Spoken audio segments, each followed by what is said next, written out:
Hi, this is Becky Malden with Pure Vitality. Hippocrates said, "Let your food be your medicine and your medicine your food." When you eat natural food, it heals the body, brings it back to health, and restores your vitality. But in this culture, we've gotten so far away from eating natural food that many people don't even know how to use food as medicine. In this lesson, you're going to learn how to choose the best natural food for your body. Each one of us has a unique body, and as much as I would like to give a one-size-fits-all diet, it's really not possible, because it's really about bio-individuality, which means that the food that brings me health may not be the exact same food that brings you health. Let me give you an example. Remember the lesson where you learned about grains and being gluten-free? I shared my story about how when I used to eat whole wheat, my body reacted and got symptoms. You might be thinking, but whole wheat's completely natural and healthy. It's certainly better than refined enriched flour. Yes, it is, but for me, it's poison. Hippocrates also said, "One man's food is another man's poison." I thought I was doing such a good thing by grinding my own wheat into flour, making whole grain bread from scratch, but it was actually harming my body. So within the broad category of natural foods, we still have to choose the best foods for our particular body within that category. So that means, out of all the natural foods on the planet, you need to pick the ones that work for your particular body chemistry, your ethnic background, and your current level of health. Like I said in the previous lessons, your diet should still be based on a high percentage of vegetables. It's true, green things pretty much heal everybody. But just because it's healthy and healing other people still doesn't mean it's right for you. For instance, when I was really sick with chronic disease, I tried wheatgrass juice. I know, wheatgrass juice is pretty disgusting, but I was willing to give it a shot. And it's very healing to the body and very detoxifying. And because I had such a high sensitivity to wheat, my body still didn't tolerate it very well. So even when I was suffering from a very serious disease, I knew that I needed green vegetables to heal my body. So I just chose other green foods to eat that didn't contain wheat. So it's a good thing there's plenty of other things to choose from. So instead of wheatgrass, I choose spinach, kale, dandelion greens, zucchini, things like that. So the key is to listen to your body, to be aware of how foods affect you. I know that you may be new to this concept, so I'm going to give you some tips that I've learned along the way to help you figure out what foods might be best for you. The first tip is that you need to think of using food like medicine from the standpoint of being flexible. What your body might need now while you're sick or dealing with some chronic illness may not be the same thing you could eat once you're better. You might have a food allergy to one or more foods. Yes, you might need to avoid these foods temporarily, but as your body gets healthier, you might be able to eat them again one day. Many people are becoming more allergic to foods these days, but I've found that once they get the right diet and they detoxify their body, many times these food sensitivities just go away. So keep this in mind as we explore this further. Alright, so let's give you some ideas here. Let's take an infection, like a cold or the flu. For your body to heal the quickest, there's going to be certain foods that can really help you. Raw fruits and vegetables, juicing, raw garlic, and homemade chicken broth.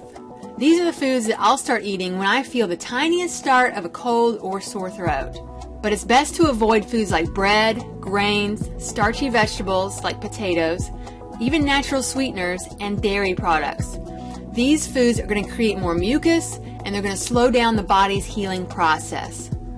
So what about somebody who has IBS or digestive problems? You're still going to want to focus on a diet high in vegetables, but this person might feel best if they avoid wheat and dairy products.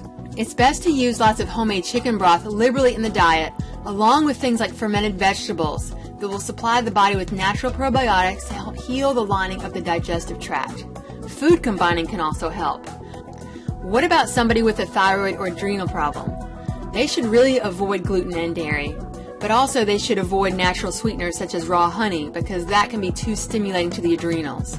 Soy can also be a problem for people with thyroid issues.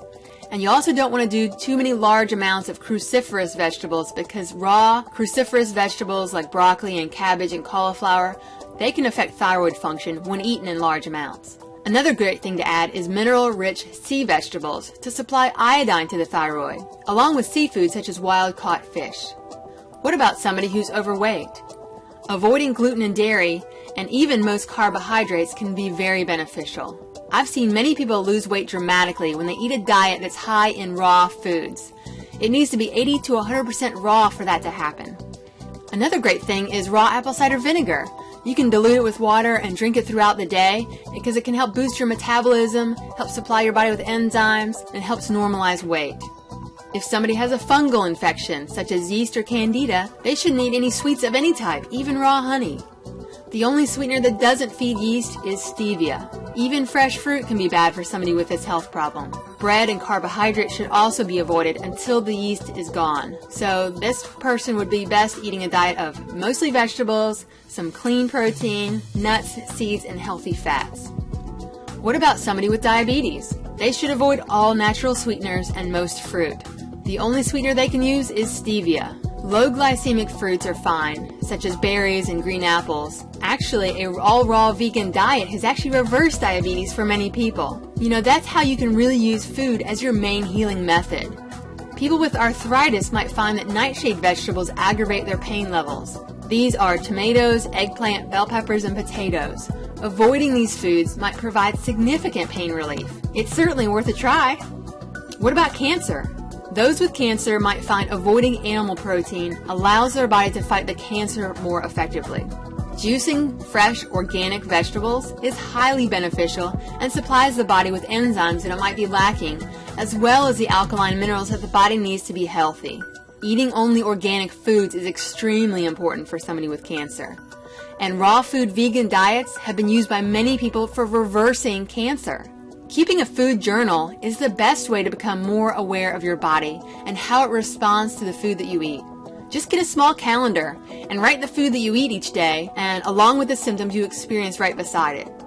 After a few weeks or months of doing this, you're going to be able to look back and notice a correlation that you never noticed before. This is the best way to discover hidden food allergies as well. So remember, just because a food is natural doesn't mean it's healthy for you. Of course it's better for you than processed foods. That's a no-brainer.